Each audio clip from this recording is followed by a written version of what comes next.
Member Gillibrand. Thank you, Mr. Chairman. So I wanted to ask a little bit about how the OAA connects older adults to multiple social services, sort of a general experience from you, Eric and Stephen, and maybe from you, Ms. Patton. You can tell me how it actually fits together.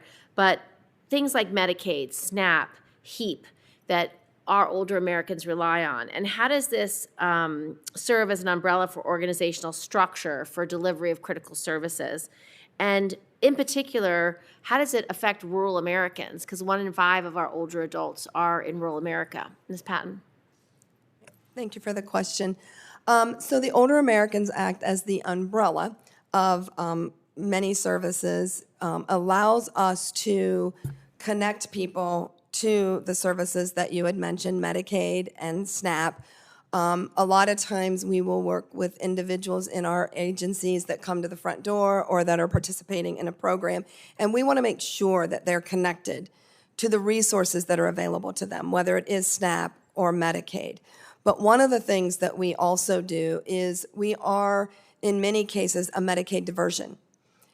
So trying to use the lowest cost intervention that is possible, the funding sources, the programs that exist, and then connecting them to these services at the right time when they need them.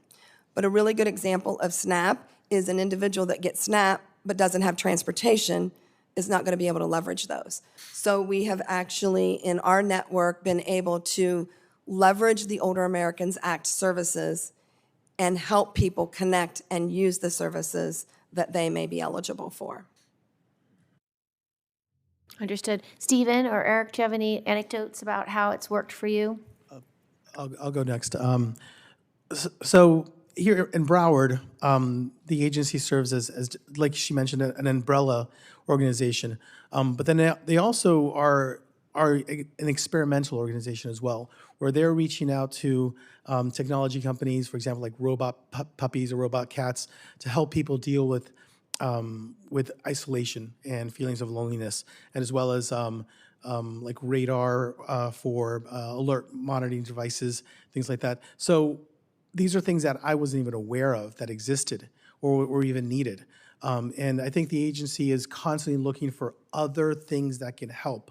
And then they vet those programs or products or resources. So going to the agency gives us a sense of confidence that there's all these different things, and maybe these things work for us or not, but what we feel is they're safe to try and they're safe to go talk to without possibly having our family members fall into some kind of bad situation or some kind of trap. And that certainty makes it easy for us to reach out to them and say, hey, you're a safe source. So so the other organizations also funnel themselves automatically to the area agencies on aging, because they know that if they can get the agency's buy-in and support, that the population, the community will reach out to them for help as well. Understood. Stephen?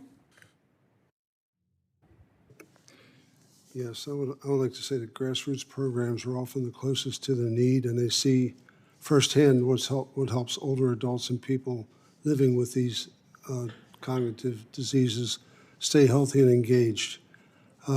Increasing the funding for the area agencies on aging so that they can partner with and support innovative community-based nonprofits.